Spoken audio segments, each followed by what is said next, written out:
Hello students, welcome all of you to YouTube channel Physics Quantum Classes. In this video, I Abhay Kumar going to discuss part 2 of chapter 10 Mechanical Properties of Fluids for class 11 Physics. The topics to be discussed in this video will be variation of pressure with depth, gauge pressure, hydrostatic paradox and atmospheric pressure. इस video में जो कि class 11 physics chapter 10 mechanical properties of fluids का part 2 है, इसमें हम लोग discuss करेंगे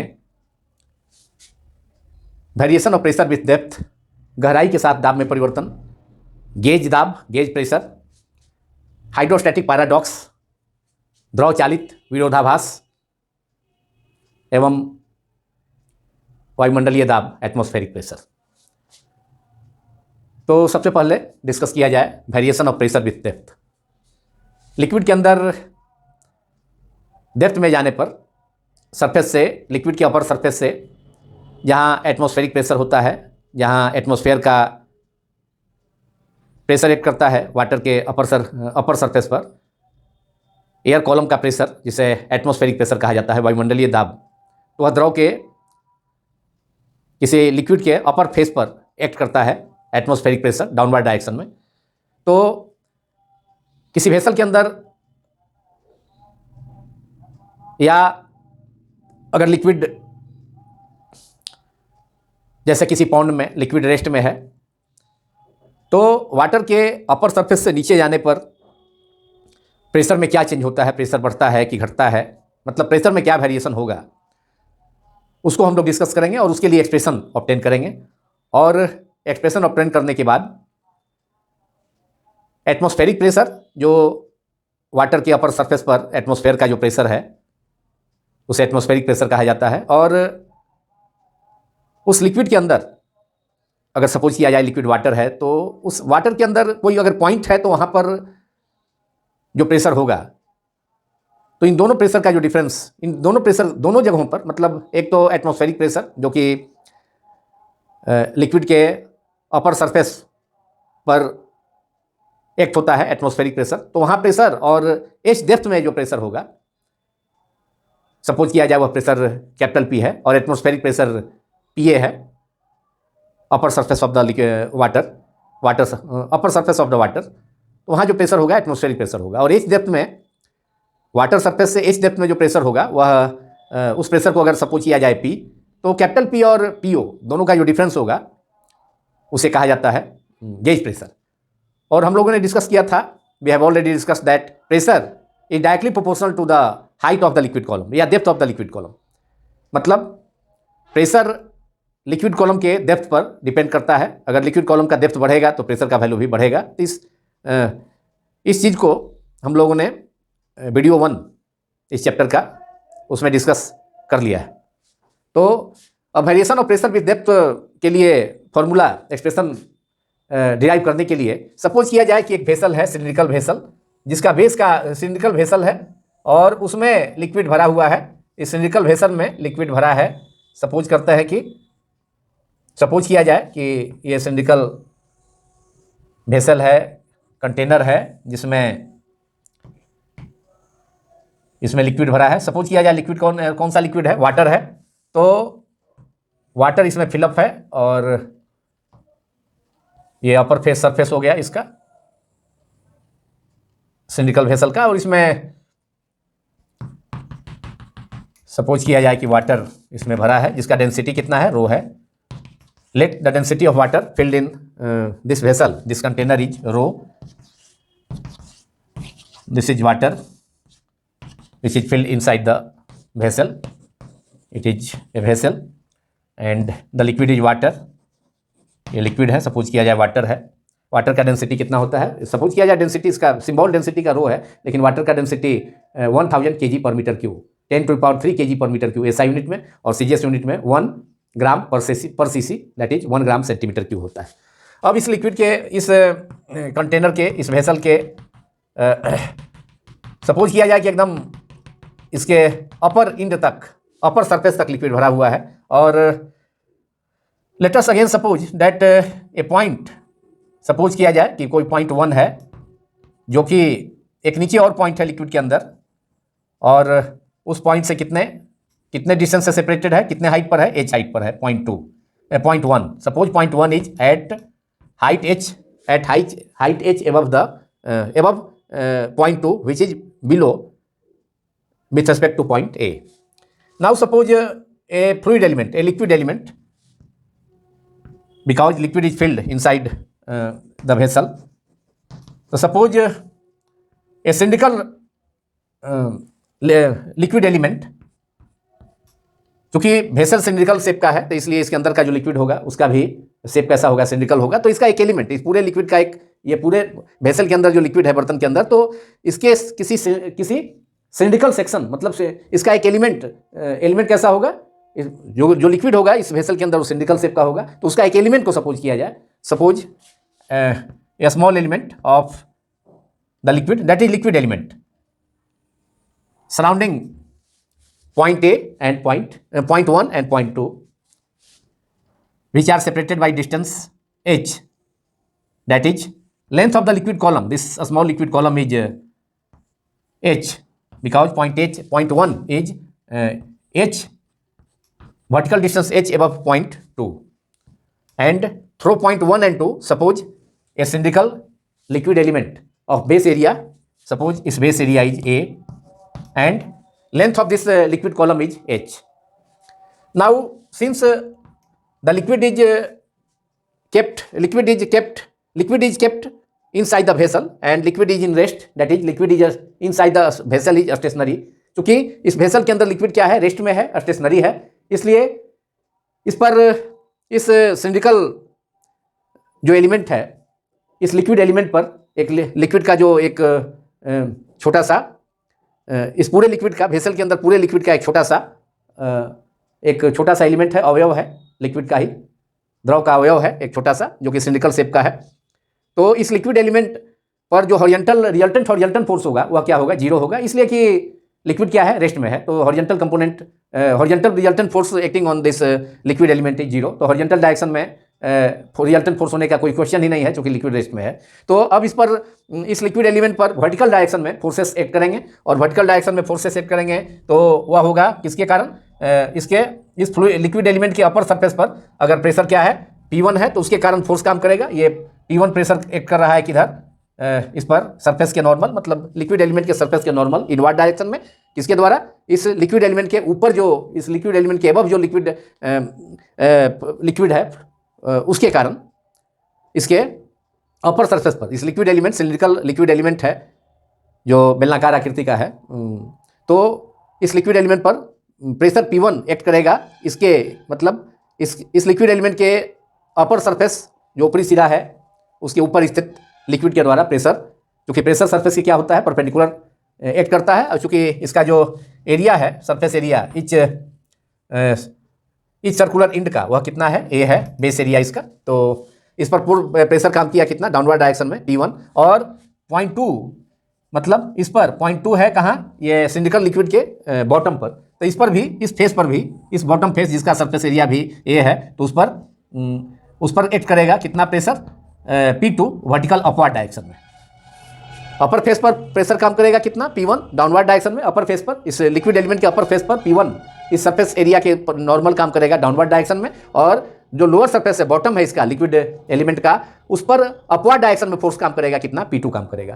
तो जो नेट फोर्स होगा वह नेट फोर्स क्या हो जाएगा, कहाँ प्रेशर ज़्यादा होगा, प्रेशर ज़्यादा होगा यहाँ पर, मतलब बॉटम पर, इस लिक्विड एलिमेंट के बॉटम पर, इसलिए कि उसका लिक्विड कॉलम का डेप्थ जो है यहाँ पर h है, तो h डेप्थ में प्रेशर ज़्यादा होगा इसके अपर सरफेस, इस लिक्विड एलिमेंट के अपर सरफेस से। तो रिजल्टेंट प्रेशर कितना हो जाएगा, P2 माइनस P1। तो रिजल्टेंट फोर्स कितना हो जाएगा, प्रेशर P2 के कारण लोअर इंड ये सिलिंड्रिकल लिक्विड के लोअर फेस पर वह हो जाएगा प्रेशर इंटू एरिया P2A, और फोर्स यहाँ काम करेगा अपर सरफेस पर P1 इंटू A, वह हो जाएगा प्रेशर, डाउनवर्ड प्रेशर जो काम एक्ट कर रहा है सिलिंड्रिकल लिक्विड के, बेलनाकार द्रव के, सिलिंड्रिकल लिक्विड एलिमेंट जो बेलनाकार द्रव का एक अवयव है, एलिमेंट है उस पर, उसके अपर फेस पर काम करेगा प्रेशर P1, उसके कारण डाउनवर्ड डायरेक्शन में प्रेशर कितना होगा, प्रेशर कितना फोर्स एक्ट करेगा, force equal to pressure into area, since pressure equal to force per unit area.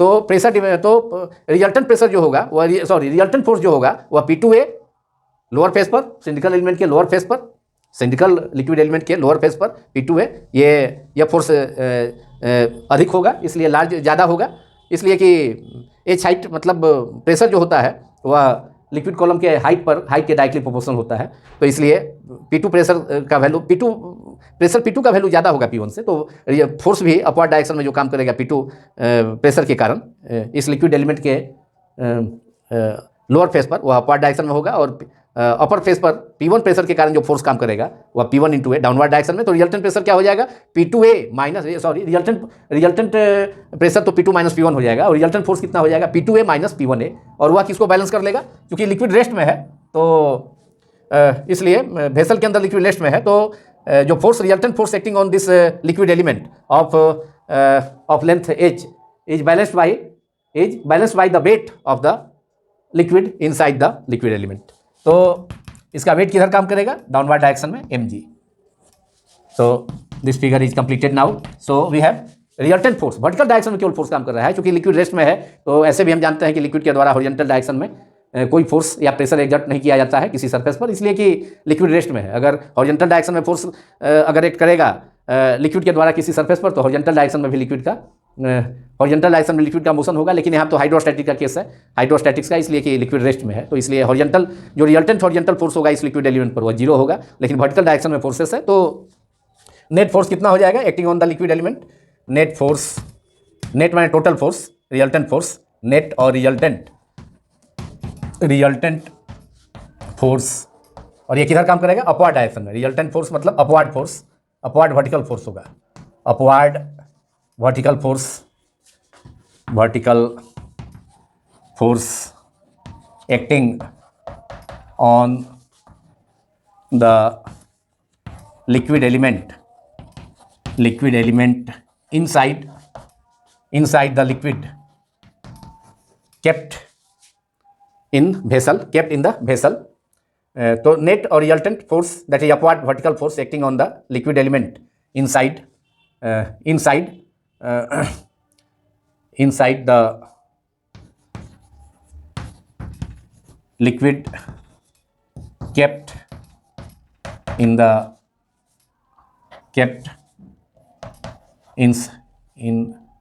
within the vessel equals to कितना हो जाएगा, P2A resultant force upward direction में काम करेगा, P2A minus P1A that is pressure into area force हो गया, that is P2 minus P1 multiplied by A। This is equation number 1। And wait of the fluid element कितना हो जाएगा, जिसका length कितना है, लिक्विड कॉलम का लेंथ कितना है, इस स्मॉल लिक्विड एलिमेंट का लेंथ है कितना, h है, तो wait of the liquid element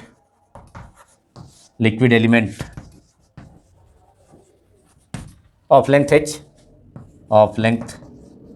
h, और ये क्या होगा, वेट डाउनवर्ड काम करेगा, तो डाउनवर्ड डायरेक्शन में equal to m into g mass into acceleration due to gravity, and m equal to volume into density.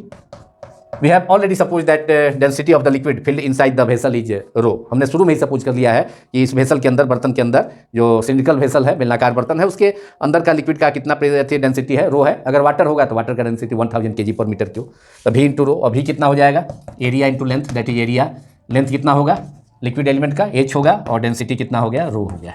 This is equation number 2। अब इन the equilibrium क्या होगा, इक्विलिब्रियम चूंकि फ्लूइड वेसल के अंदर क्या है, रेस्ट में है, तो इक्विलिब्रियम में क्या होगा, इसके कारण क्या होगा, रेस्ट में फ्लूइड के होने के कारण जो resultant upward force acting on the liquid element will balance by the weight of the liquid element, that is P2 minus P1 equal to mg।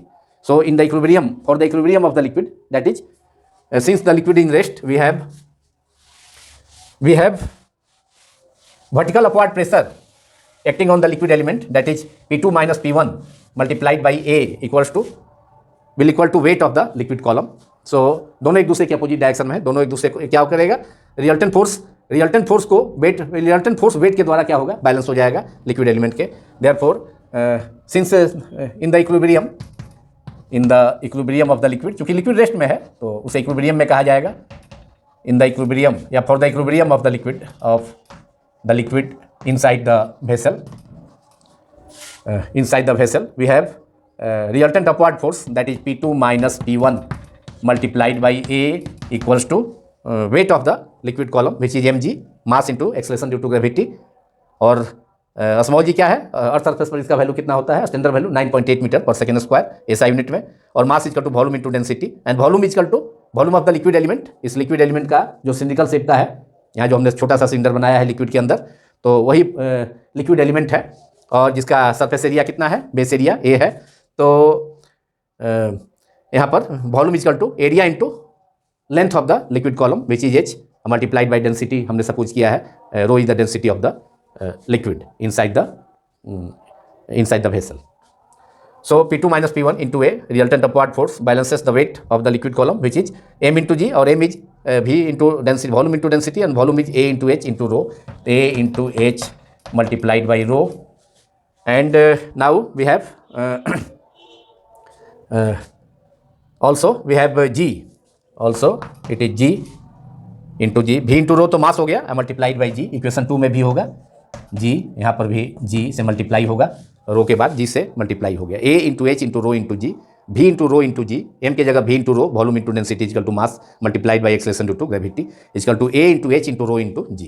So we have A and A will A in both sides A will cancel out in LHS and RHS, so we will left with P2 minus P1 equals to H rho GH, pressure difference हो गया कहाँ, नीचे का जो pressure है, मतलब liquid element के lower face के पर जो प्रेशर है अपवर्ड डायरेक्शन में, उसके नीचे के लिक्विड के द्वारा एक्ट किया जा रहा है, वह P2 है। तो ये प्रेशर P2 माइनस P1 है। तो चूंकि प्रेशर P2 P1 से ज़्यादा है, इसका मतलब है कि H डेप्थ में जो प्रेशर होगा वह उसके लिक्विड एलिमेंट के अपर फेस पर जो पॉइंट है A1, उससे प्रेशर क्या होगा, ज़्यादा होगा। मतलब as we go in depth inside a liquid pressure increases, इससे यही रिजल्ट मिलता है। Therefore P2 minus P1 is equal to rho GH, therefore P2 that is pressure at point 2 which is depth H below 0.1 of the cylindrical liquid. So P2 minus P1 is equal to rho GH, and P2 is equal to, therefore P2 is the pressure in depth H is P1 is the pressure at point 1 of the liquid element which is at the upper face of the liquid element. So rho 1 plus P1 plus rho GH. This is the final result. Equation number 4. P2 is equal to P1 plus, मतलब liquid के interior में जो pressure होगा वह P2, वह उसके ऊपर liquid के ऊपर H हाइट, मतलब H distance, H vertical distance कहिए, चाहे H वर्टिकल डिस्टेंस या H, मतलब इस पॉइंट P2 से H हाइट पर जो प्रेशर होगा वह P1 है, उससे क्या होगा, ज़्यादा होगा।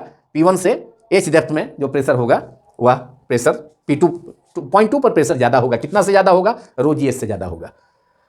तो P2 is equal to P1 plus rho GH. This is the result, that is pressure inside a liquid. Variation of हम लोग डिस्कस कर रहे थे variation of pressure with depth. तो डेप्थ के साथ क्या होता है, प्रेशर माने लिक्विड के अंदर डेप्थ में जाने के साथ प्रेशर क्या करता है, इंक्रीज करता है। Pressure increases as we go inside और interior of a liquid from the upper surface of the liquid. This is the result, P2 is equal to P1 plus rho GH।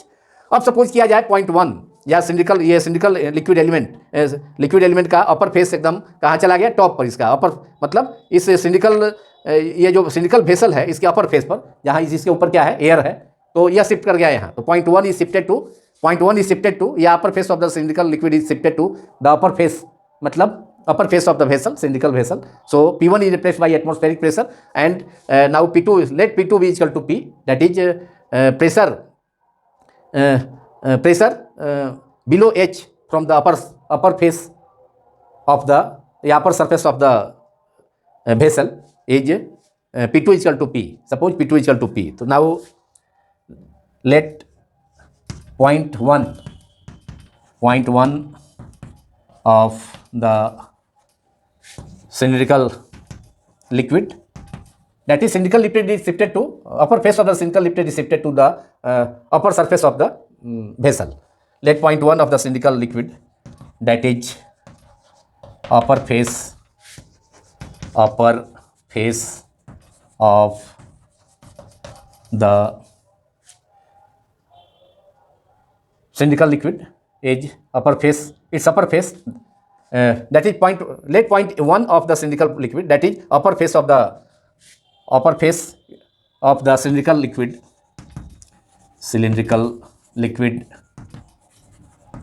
is shifted to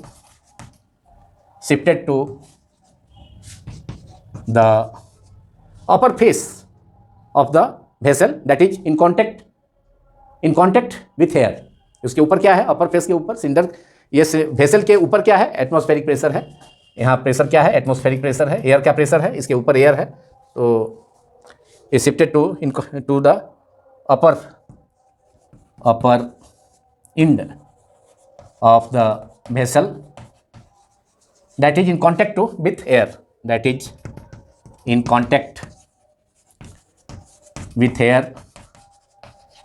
Therefore taking P1 as atmosphere. Now अब P1 चूंकि यहाँ पर आ गया, अपर face air के contact में आ गया, मतलब एकदम टॉप में आ गया, मतलब ये जो वेसल है उसके अपर फेस पर आ गया, ये पॉइंट 1 जो है, जो सिलिकॉन लिक्विड है, तो वहाँ पर क्या है, उसके ऊपर क्या है, लिक्विड सरफेस के ऊपर क्या है, वेसल में लिक्विड सरफेस है, तो उसके ऊपर मतलब उसके ऊपर क्या है, एयर है, तो एयर का प्रेशर इस पर एक्ट करेगा P1. तो P1 की जगह P1 is replaced by P not and P2 is replaced by P. Suppose P2 मतलब pressure inside depth h from the upper surface of the water of the liquid is h, because the cylinder is shifted to the top surface, at the top surface of the water of the liquid. So replacing P1 by P naught, that is atmospheric pressure. P1 अब यहाँ आ गया इस point पर, यहाँ तो liquid के अपर face पर एकदम, तो P1 replacing P1 by P0. What is P0? Atmospheric pressure. And P2 यहाँ है, ये पॉइंट H डेप्थ में है लिक्विड कॉलम के, इस लिक्विड कॉलम के, तो H डेप्थ में ही अब ये P2 पॉइंट भी उसी शिफ्ट हो जाएगा थोड़ा ऊपर, तो लेकिन H डेप्थ में ही होगा लिक्विड के अपर सरफेस से. अब तो लिक्विड के अपर सरफेस पर चला गया ये सिलिकॉन लिक्विड का जो अपर फेस है, वह लिक्विड का जो वेसल के अंदर जो लिक्विड है उसके अपर फेस तक चला गया, वहाँ चला गया, तो उसके ऊपर क्या है, एयर का प्रेशर है, जिसको एटमॉस्फेरिक प्रेशर, उसको PA या PO से डिनोट करते हैं, PA या PU नॉट जो भी हो, PA सपोज किया जाए, तो P1 equal to PA, that is atmospheric pressure, and P2 equal to P, that is pressure inside depth H, that is at point 2, pressure is P2. Here it is pressure E2, but when the upper face of the cylindrical liquid is shifted to the upper face of the liquid in contact with air, then let P2 is equal to, P2 का भी position change करेगा, लेकिन H depth में ही होगा liquid के अंदर, तो P2 के जगह पर P रिप्लेस किया जाए इन इक्वेशन 4 और 3 जो भी हो, इन इक्वेशन दोनों तो एक ही इक्वेशन है, केवल P2 is equal to P1 plus rho GH हो गया है. इन इक्वेशन 3 और 4 we have P2 minus P1 है इक्वेशन में, तो P2 is equal to P2 minus P1, that is P2 is equal to P minus P1 की जगह P minus PA is equal to rho GH, and this P minus PA is called gauge pressure. That P minus PA is that is excess of pressure at point 2 inside the liquid below depth H या in depth H from the upper surface of the liquid in contact with air. तो this access of pressure या this pressure difference P minus P2 is replaced by P और P1 is replaced by PA, so P minus PA is called gauge pressure. This pressure difference is called gauge pressure. एक point कहाँ होगा, एक point एकदम liquid के upper surface पर होगा, जो पॉइंट 1 इस सिलिकॉन लिक्विड का, जो कि एयर के कांटेक्ट में है, जिस पर कि एयर का प्रेशर एक्ट करेगा, एटमॉस्फेरिक प्रेशर, और दूसरा पॉइंट क्या होगा, H डेप्थ में होगा. तो इन दोनों जगह का मतलब H डेप्थ में जो प्रेशर है वो ज़्यादा होगा, क्योंकि प्रेशर डायरेक्टली प्रोपोर्शनल होता है height of the depth of the liquid column के या length of the liquid column के. और तो ये gauge pressure P minus PA, gauge pressure P minus PA, that is excess of pressure inside the liquid and upper face of the liquid in contact with air is called gauge pressure, which is P minus PA is equal to rho GH, and this is equation number 5.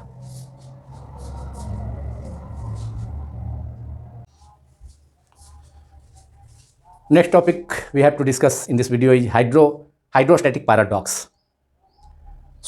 द्रव चालित विरोधाभास हिंदी में इसे कहा जाता है। यह paradox ही है, विरोधाभास ही है, क्योंकि अगर अलग अलग शेप के वेसल्स हों, कंटेनर्स हों और उसमें लिक्विड का क्वांटिटी भी अलग अलग हो, लेकिन अगर हाइट सेम है, लिक्विड कॉलम का हाइट सेम है सभी कंटेनर्स में, भले ही लिक्विड का अमाउंट अलग अलग है, लेकिन अगर लिक्विड का हाइट सेम है, लिक्विड कॉलम का हाइट तीनों कंटेनर में, 3 या 3 से अधिक भी कंटेनर हो तो उसमें सेम हो, लेकिन अमाउंट ऑफ लिक्विड भी अलग अलग हो, लेकिन हाइट अगर सेम हो लिक्विड कॉलम का ईच वेसल में, तो ईच वेसल में जो लिक्विड कॉलम है उसके द्वारा बॉटम पर, मतलब अगर तीनों वेसल को किसी एक पाइप से कनेक्ट कर दिया जाए तो इसके बॉटम पर, इस पाइप के बॉटम पर ईच वेसल में जो लिक्विड कॉलम होगा तो उसके द्वारा उसके उस वेसल का जो सेक्शन है उसके नीचे, मतलब बेस पर, मतलब ट्यूब के बेस पर जो प्रेशर होगा ईच वेसल में जो लिक्विड कॉलम है उसके द्वारा, तो वह प्रेशर सेम होगा। यहाँ देखा जा सकता है कि यहाँ पर 3 वेसल्स हैं जो अलग अलग शेप के हैं। एक वेसल ए ट्यूब है और ये बी और सी दोनों कोनिकल शेप का है, लेकिन एक दूसरे का इन्वर्टेड है, एक दूसरे के अपोजिट है। बी और सी कोनिकल शेप का वेसल है लेकिन इन्वर्टेड है। एक बी का एपेक्स जो वर्टेक्स है वह नीचे है, जबकि वेसल सी का एपेक्स वर्टेक्स जो ऊपरी सिरा है, ऊपरी, तो वह ऊपर है। और तीनों वेसल्स ए, बी एंड सी में लिक्विड का अमाउंट भी अलग अलग है, लेकिन इन तीनों में लिक्विड का हाइट सेम है। इसका मतलब है हाइट सेम है, तो इसका मतलब क्या है कि प्रेशर जो होगा लिक्विड कॉलम के द्वारा ईच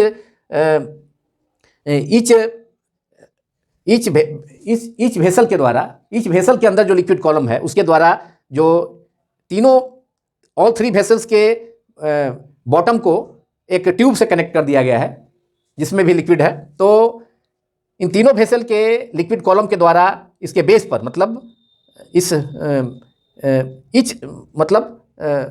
ईच वेसल का जो सेक्शन है, लोअर सेक्शन, उसके नीचे जो पॉइंट है, मतलब बेस है, उस पर जो ट्यूब का बेस है उस पर जो प्रेशर होगा वह सेम होगा। मतलब यहाँ भी प्रेशर पी है, इस ट्यूब शेप का जो वेसल है उसके अंदर लिक्विड कॉलम के द्वारा जो प्रेशर होगा यहाँ पर ट्यूब के बेस पर, वह इस वेसल के नीचे, तो वह पी है, सपोज किया पी है। और यहाँ बी, वेसल बी है, उसमें जो लिक्विड कॉलम है, हालांकि लिक्विड का अमाउंट अलग है, लेकिन उसके द्वारा भी प्रेशर क्या है, बेस पर जो प्रेशर है, ये आपका जो ट्यूब है उसके बेस पर प्रेशर, इसके नीचे, मतलब इस लिक्विड कॉलम के नीचे जो पॉइंट है, तो वहाँ भी प्रेशर पी है। और इसमें थर्ड वेसल सी है, उसमें भी एच हाइट तक के लिक्विड है, तो इसका मतलब है कि इसके अंदर भी लिक्विड कॉलम एच है, उसके द्वारा जो प्रेशर होगा यहाँ पर, ये जो पाइप है उसका जो बॉटम है, तो वहाँ पर प्रेशर भी कितना है, पी ही है। तीनों जगह, मतलब तीनों वेसल के द्वारा, तीनों वेसल्स के अंदर जो लिक्विड कॉलम है उसके द्वारा बेस पर जो है, ट्यूब के बेस पर जो प्रेशर है वह क्या है, इक्वल है, पी पी पी, तीनों जगह यहाँ डिमोन्स्ट्रेट किया गया है। इसका मतलब है कि भले ही लिक्विड का amount, all the amounts of liquid are different in different vessels, but the height of the liquid column in all 3 vessels is same.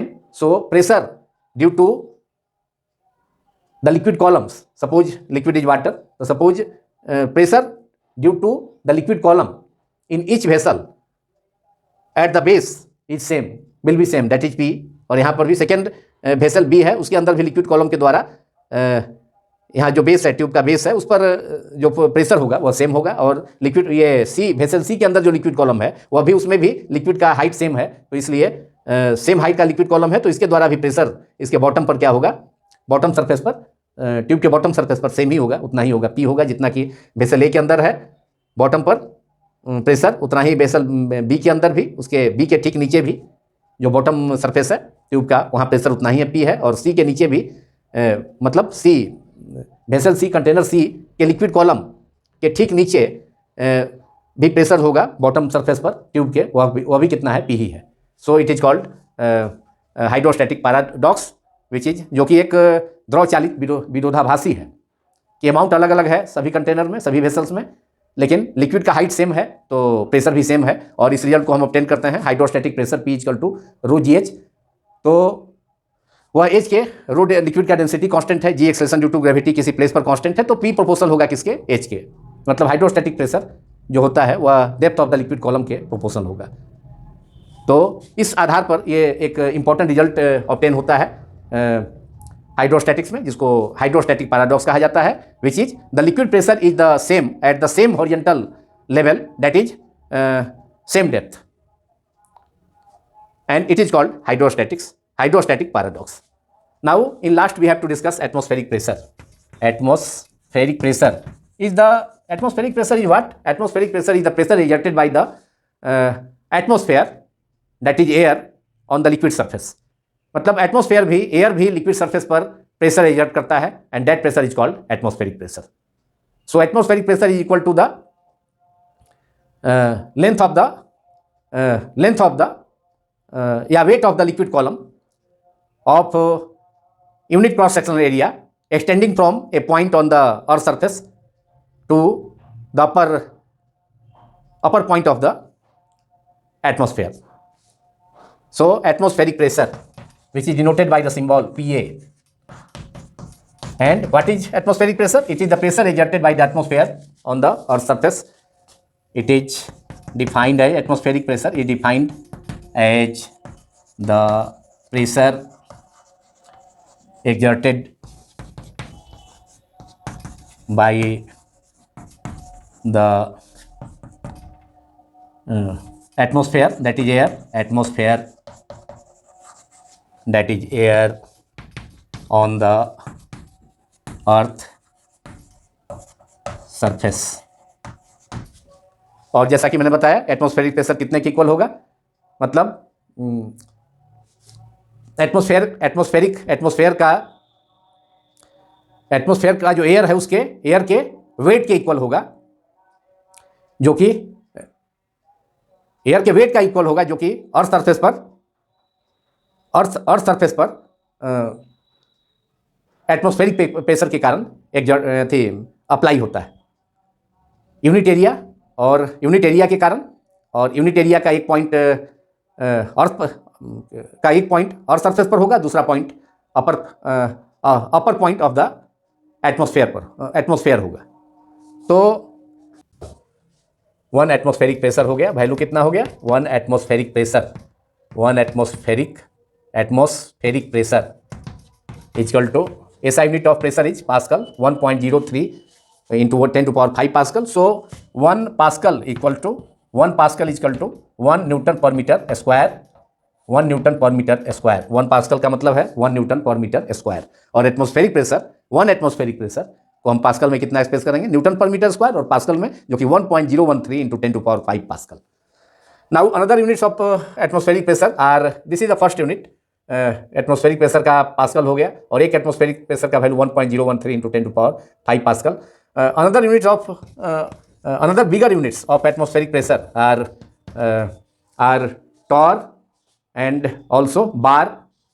So bigger units of atmospheric pressure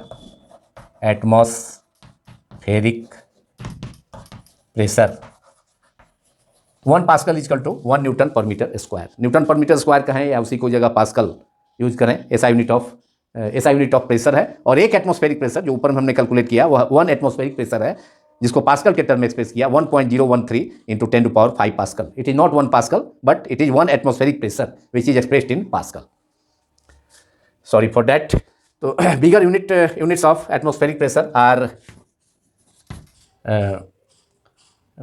1 bar equals to 10 to power 5 Pascal. 1 bar and also 1 टॉर्सेली के नाम पर, scientist टॉर्सेली के नाम पर 1 Tor pressure का भी unit है, और 1 टॉर इज 133 पास्कल. तो दोनों यूनिट 1 टॉर भी 1 पास्कल का 133 पॉइंट नियरली है, और 1 बार तो 1 पास्कल से कितना है 10 to power 5 टाइम है. तो सबसे biggest unit of atmospheric pressure bar है. 1 bar equal to 10 to power 5 times 1 pascal. 1 pascal का मतलब SI यूनिट ऑफ प्रेशर का कितना टाइम्स है 10 to power 5 टाइम्स है, 10 to the power 5 टाइम्स है, जो कि एक बार है, और एक टॉर कितना टाइम्स है, 1 पास्कल का 133 टाइम्स है. So with these units of atmospheric pressure, that is Pascal. 1 Pascal is 1.013 into 10 to power 5 Pascal. 1 bar is equal to 10 to power 5 Pascal, which is denoted by symbol Pa, and 1 torr is equal to 133 Pascal. This video is completed. Thank you very much.